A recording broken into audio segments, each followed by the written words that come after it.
Na njem so predstavili projekt Slovenija znižuje CO2, v sklopu katerega nevladna organizacija po vsej državi predstavlja 20 primerov domačih in tujih dobrih praks na področju zniževanja izpustov ogljikovega dioksida. Te imajo vrsto koristi.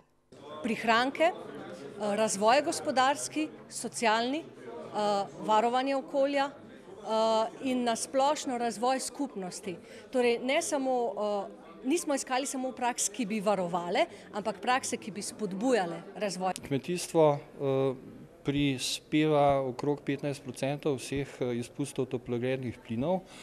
No in danes smo tudi izvedeli, da recimo krajevno pridelana hrana na ekološki način, recimo v primeru krajevnih pekarn, lahko za 50%, celo 66%, znižamo izpuste toplogrednih plinov. Primeri dobrih praks kažejo, kako so se spodbujanja podnebju prijaznega kmetovanja in prehrane partnersko lotili slovenski ekološki kmetje in potrošniki.